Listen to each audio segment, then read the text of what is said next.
자, 우리 주변에 이 치아 문제로 고생하는 분들이 계십니다. 이 치과 치료를 받게 될 때 먼저 치석 제거를 보통들 하죠. 지금은 의료보험으로 1년에 한 번 10,000원 정도면 치석 제거를 할 수 있습니다. 사실 치석 관리만 잘 해도 치아 건강을 지킬 수 있다는 게 의사 선생님들 이야기입니다. 우리가 치석 제거를 받으면 그날부터 우리는 치실, 치간 칫솔, 그다음에 치아에 좋다는 치약, 이런 것들을 잔뜩 준비하고는 앞으로는 치아 관리 정말 잘해야지 하고 다짐하고 결심합니다. 식사 후에는 꼭 칫솔질을 하려고 하고 이를 닦은 후에는 어지간하면 안 먹으려고 애를 씁니다. 그런데 이제 이런 결심을 꾸준히 지키는 사람, 의사 선생님 말씀으로는 5%도 안 된대요. 6개월이나 1년 후에 다시 치석 제거를 하기 위해 치과에 방문하게 되면 그 환자들 치아 상태가 예전과 비슷하든지 혹은 더 심해진 경우가 왕왕 있다고 합니다. 분명 치석 제거를 우리가 받았을 때 굉장히 개운하고 좋았습니다. 또 이제부터 관리만 잘하면 다시는 이 치과 안 온단 말이에요. 무섭잖아요. 그리고 어떤 이들은 이제 이렇게 생각하는데 어떤 이들은 이렇게 생각한다는 거예요. 아니 내가 열심히 관리할 거 뭐 있어? 나중에 또 치과 와서 치석 제거하면 그만이지 뭐.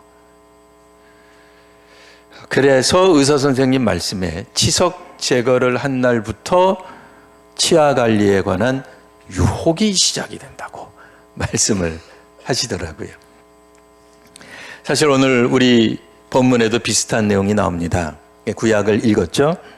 구약에는 가나안에 들어가서 처음 소산의 11조를 드려라 하는 내용이 나옵니다. 성도 여러분, 성경에서 무엇을 하라, 무엇을 하지 마라, 도대체 이런 권면은 왜 하는 걸까요?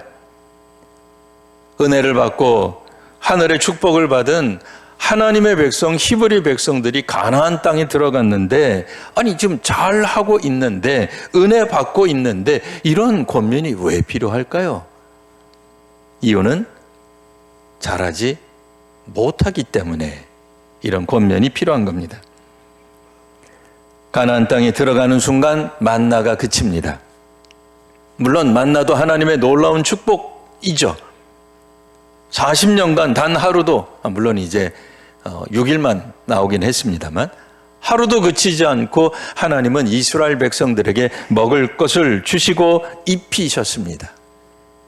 그런데 이제 가나안 땅에 들어가는 순간 만나는 그칩니다. 그러면 하나님의 은혜가 없어진 걸까요? 중단된 걸까요?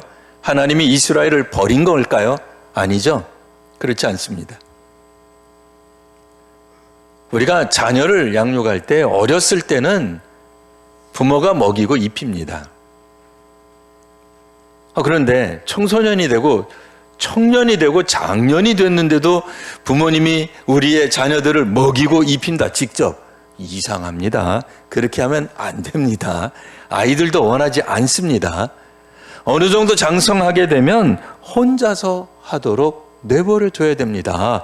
언제까지 이스라엘 백성들을 아침마다 먹을 거 갖다 주고 입히시고 하겠습니까? 그래서 가나안이 필요한 겁니다.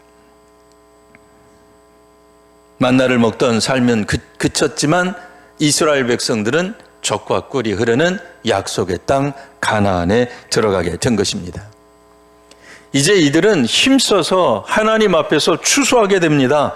자, 그러면 우리가 생각하건대 이렇게 은혜를 풍성히 받았으니 추수하는 기쁨을 얻었으니 이들이 하나님 앞에 첫 열매의 소산을 다 잘 바칠 것 같지 않습니까? 왜요? 약속의 땅에 들어갔으니까. 더 큰 축복을 받았으니까.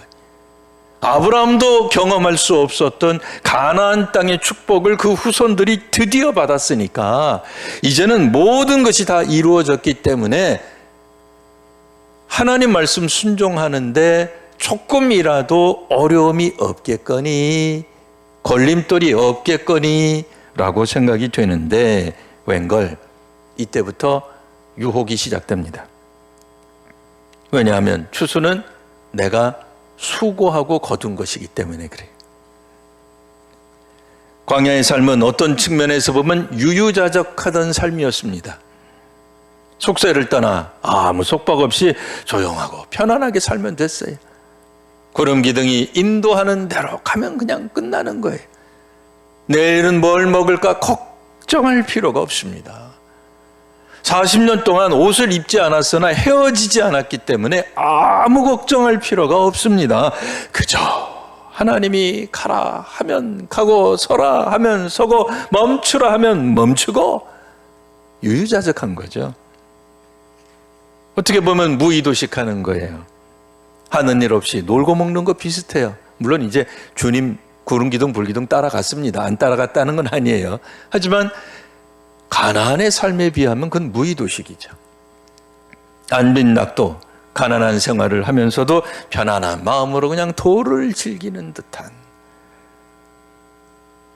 광야에서는 뭐 더 많은 것들을 수익을 창출해낼 수는 없었어요. 그래도 그 가난이 괜찮았어요. 왜? 모든 사람이 다 똑같으니까. 근데 가나안은 그렇지 않습니다. 약속의 땅, 축복의 땅, 하나님이 인도하신 그곳에 가기 시작하자 분주합니다. 정신이 없습니다. 치열하게 살아가야 됩니다. 그래서 안식일이 중요한 거예요. 광야에서 안식일은 뭐 오늘도 쉬고 내일도 쉬고 뭐 비슷한 거예요. 오늘도 하나님 계시고 내일도 하나님 비슷한 거예요. 광야에서 안식일이 중요하지 않았다 그 뜻은 아닙니다만 가나안에 비하면 안식일의 중요성이 피부에 와닿지 않을 수 있다 그 얘기예요. 근데 가나안은 엄청 힘들어요. 농사라고 하는 게 하루 쉬면은 그 열매 맺는 것이 분명하게 드러나요. 옆집하고 나하고 비교가 되기 시작하는 거예요. 저쪽 지파랑 이쪽 지파랑 차이가 나기 시작하는 거예요. 저쪽은 산에 있는데 우리는 평야지대에 있어요. 그러니 훨씬 더 우리가 좋은 조건인데 만일 우리가 적당한 추수를 하지 못한다면 게을렀다고 욕먹을 판이에요. 그러니 내가 어떻게 이렇게 얼마나 수고해서 고생해서 얻은 수확물인데 이 수확물을 하나님께 바친다고? 아니 만나냐 하나님 다 주셨으니까 하나님께 드리지도 않았어요. 사실 그때는 만나를 하나님께 왜 드렸겠어요.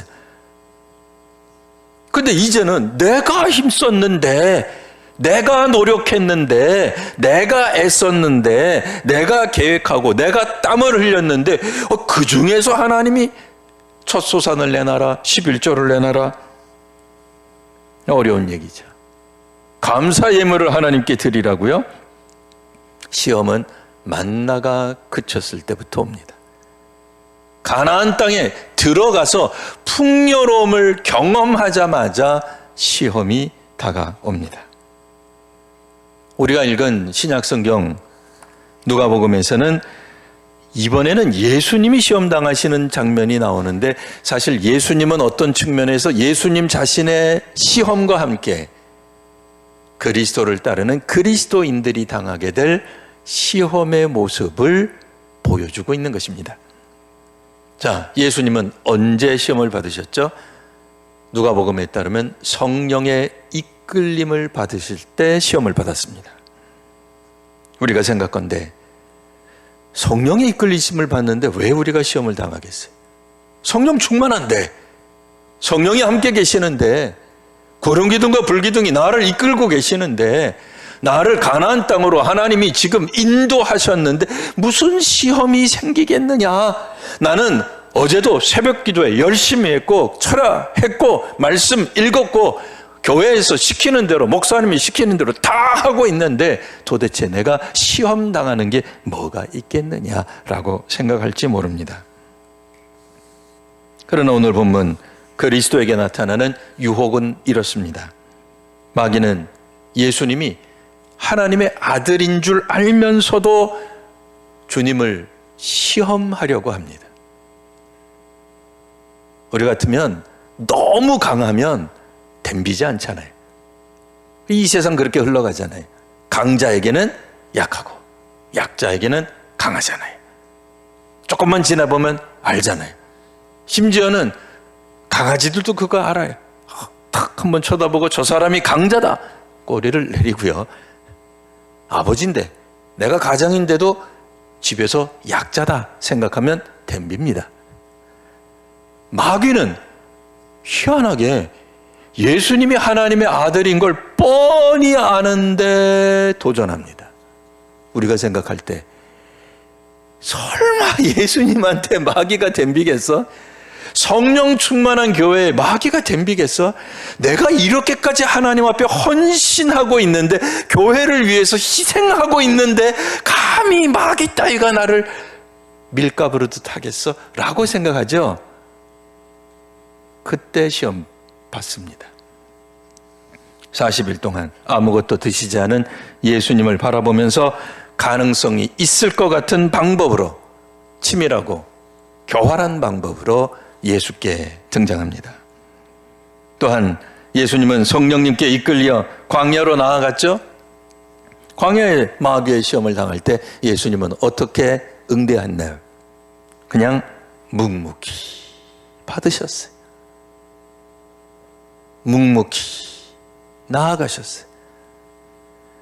우리가 생각할 때 예수님은 모든 걸 다 아시니까, 천사가 보호해 주시니까 어떻게든 시험을 우리 주님은 피해 가실 거다. 마귀가 나타나기 1초 전에 예수님은 싹 사라질 거야. 아니에요. 시험을 피해가지 않으셨습니다. 예수님도 시험을 당하셨어요. 왜요? 예수님이면서 또한 동시에 그리스도인들이 당할 고난, 시험이기 때문에 어떻게 이겨야 될지를 보여주셔야 했거든요. 여하튼 마귀는 우리 성도님들이 잘 아시는 대로 첫 번째 유혹, 첫 번째 문제를 냈습니다. 내가 만일 하나님 아들이거든 이 돌들에게 말해서 빵이 되게 하거라. 굶주렸을 때 먹을 것이라고 하는 것은 당연한 것이지 유혹이라고 누구도 생각하지 않습니다. 놀랍게도 우리의 반응, 자연스러운 반응이 시험의 대상, 시험이 될 수 있습니다. 예수님은 그 마귀에게 말씀으로 반응하시고 계속 묵묵히 나아갑니다. 그러자 마귀는 다시 예수님께 나아가 두 번째 유혹을 합니다. 내가 나에게 절하면 천하만국의 권위와 영광을 다 주겠다. 뭐 이를테면 이런 얘기죠. 야, 너 지금 그 꼴이 뭐냐? 좀 편한 거 하지. 하고 싶은 대로 하지. 세상을 다스려야 될 것 아니야. 하나님 나라 복음을 전 세계 사람들이 다 들어야 될 것 아니냐?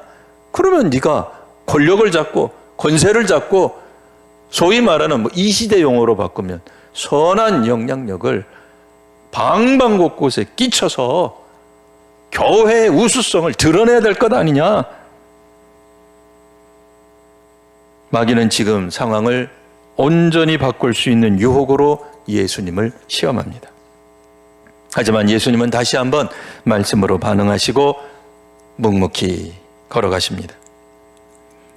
마귀는 이번에는 포기하지 않고 다시 예수님께 세 번째로 유혹을 합니다. 지칠 대로 지친 예수님을 성전 꼭대기에 세웁니다. 예수여, 내가 만일 하나님 아들이라면 여기서 뛰어내려라. 성경에 나와 있는 대로 천사들이 너를 받들어 다치지 않게 할 것 아니냐. 하나님의 아들로 오신 예수께 할 수 있는 정말 교묘하고 세밀한 유혹입니다. 사탄은 이야기합니다. 대중들이 이해하기 어려운 십자가로 증명하지 말고 쉬운 방법으로 가자. 그저 놀라운 기적 몇 번만 보여주면 이 대중들은 껌뻑 너한테 다 머리 숙여 나올 것이다. 그냥 기적을 베풀어라. 기적을 나타내라. 그러면 내가 그리스도임이 만천하에 드러날 것 아니냐. 뭐 십자가 지려고 하냐? 왜 고난 받으려고 하냐? 왜 죽으려고 하느냐? 너도 죽는 건 두렵지 않지 않느냐? 우리에게도 유혹이 찾아옵니다. 마귀는 우리의 연약하고 부족한 부분을 귀신같이 알아내서 약점을 파고듭니다. C.S. 루이스라고 하는 작가가 있습니다. 그가 쓴 스크루테이프의 편지에 나오는 이야기입니다. 사탄이, 마귀가 어떻게 성도들을 유혹하는지에 대한 내용입니다. 첫 번째는 일어나지 않은 미래의 일에 매달리게 하고 두려움을 심게 해서 지금 이 순간에 집중하게 못하게 한다. 일어나지 않을 일, 걱정에 빠지게 한다는 거죠. 두 번째로 본질적이지 않은 것에 집중하게 하고 교회 안의 분패에 매달려 서로에게 증오심을 갖게 한다. 고린도 교회가 이런 어려움을 겪었습니다. 세 번째로 다분한 일로 시간을 낭비하게 하고 정작 해야 할 일이나 좋아하는 일은 하나도 하지 못한 채 그냥 인생 대부분을 허비하게 하고 지옥에 도착하게 한다. 마귀는 사실 이것보다도 더 교묘하게 우리를 하나님에게서 멀어지게 하고 우리의 틈을 노리고 있습니다. 그러면 우리는 어떻게 이겨야 할까요? 오늘 성경에 있는 말씀 그대로 말씀으로 이겨내셔야 됩니다. 어렵고 힘든 상황 가운데서 예수님은 말씀 가운데 계셨습니다. 그러니 우리 믿음의 성도님들도 하나님의 말씀을 붙드십시오. 주님은 우리에게 진리의 말씀을 주셨습니다. 하나님의 말씀을 가볍게 생각할수록 마귀가 주는 세상의 유혹에 빠지기가 쉽습니다. 말씀을 깊이 이해하며 나아간다면, 하나님이 주신 이 말씀의 완전성을 믿으신다면 마귀가 주는 어떠한 유혹도 이길 수 있습니다. 시편에서 주의 법을 사랑하는 자에게는 큰 평안이 있다고 하십니다. 그들에게는 장애물이 없을 것입니다. 하나님을 사랑하는 자, 하나님이 없으면 살아갈 수 없는 자들은 주님의 말씀을 더욱더 사모하십시오. 완전하신 우리 주님께서 모든 것이 합력하여 선을 이루실 줄 확신하시기 바랍니다. 말씀이 육신이 되어 우리 가운데 오신 예수 그리스도가 길입니다. 예수 그리스도가 진리요 생명이심을 믿고 앞으로 나아가시는 귀한 우리 성도님들 다 되시길 바랍니다.